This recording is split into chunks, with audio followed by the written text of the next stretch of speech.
नमस्कार बंधुगण, केमन आछो सबाई? आशा करी भालो आछो, सुस्थ आछो। आज के आमी करब सेई मा ठाकुमार आमलेर आदा जिरा लंका बाटा दिए जे सामान्य मशलार पातला झोलटा हय सेई झोल। तबे आमी करब फुलकपि कोयाश और नतूनो ना पुरोनो ना माझामाझी बयसी आलूगुलो दिए तरकारी। तो देखो आमरा एखन अनेक उन्नत हये गेছি, शिक्षित हये गेছি, माथार मধ্যে अनेक किछु बुद्धि खाटे घोरे सेगुलो दिए आमरा नतून नतून अनेक रकम जिनिस रान्ना करे खाई। सेगुलो खेलेও কিন্তু মা ঠাকুমার রান্নার যে একটা স্বাদ বা টেস্ট সেই স্বাদটা কি আমরা ভুলতে পারি বলো? তাই আজকে আমি সেই রকমই একটা মাছের ঝোল রান্না করব। আর কি বলো তো, বাঙালিরা হচ্ছে এখন অনেক উন্নত হয়ে গেছে, মানে ভালো কোনো কিছু দেখলে সেটাকে আগে খেয়ে নেয়, খারাপ জিনিসটাকে পরে খায়।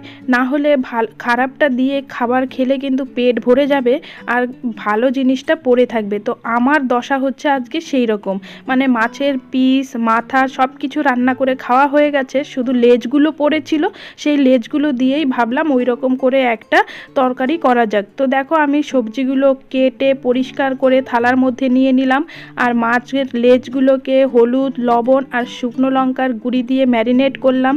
তারপরে শিলের মধ্যে আদা জিরা লঙ্কা সব কিছু বেটে নিলাম। তারপরে ওভেনে কড়াই বসালাম, কড়াইটা যখন গরম হয়ে গেছে তেল দিয়ে যে মাছের লেজগুলো আর একটা গোটা মাছ ছিল ছোট সাইজের, সেই মাছগুলো দিয়ে এখন সুন্দর উল্টে পাল্টে লাল লাল করে মচমচা করে ভেজে নিব।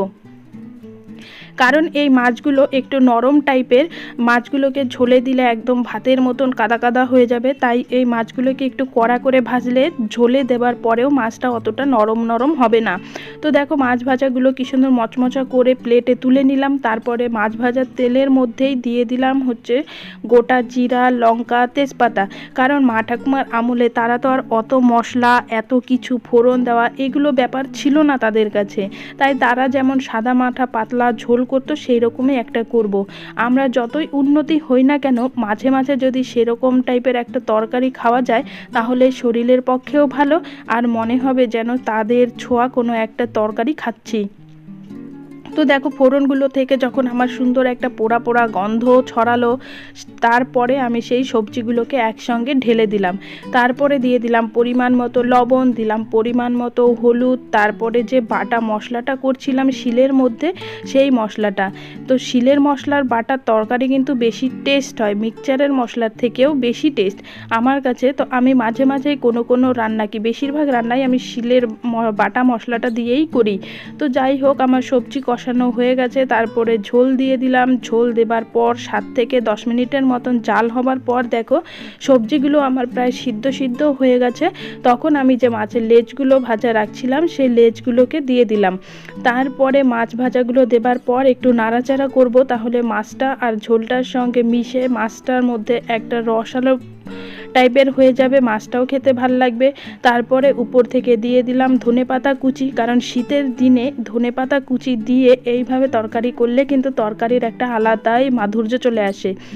আর উপর থেকে দিয়ে দিলাম ভাজা মশলাটা, যেটা আমি এক বয়ম করে রেখে দিচ্ছি, যে কোনো তরকারির মধ্যেই আমি অ্যাপ্লাই করি, পারলে তোমরাও করে রেখো, কাজে অনেকটাই আগায় আর সুবিধাও হয়।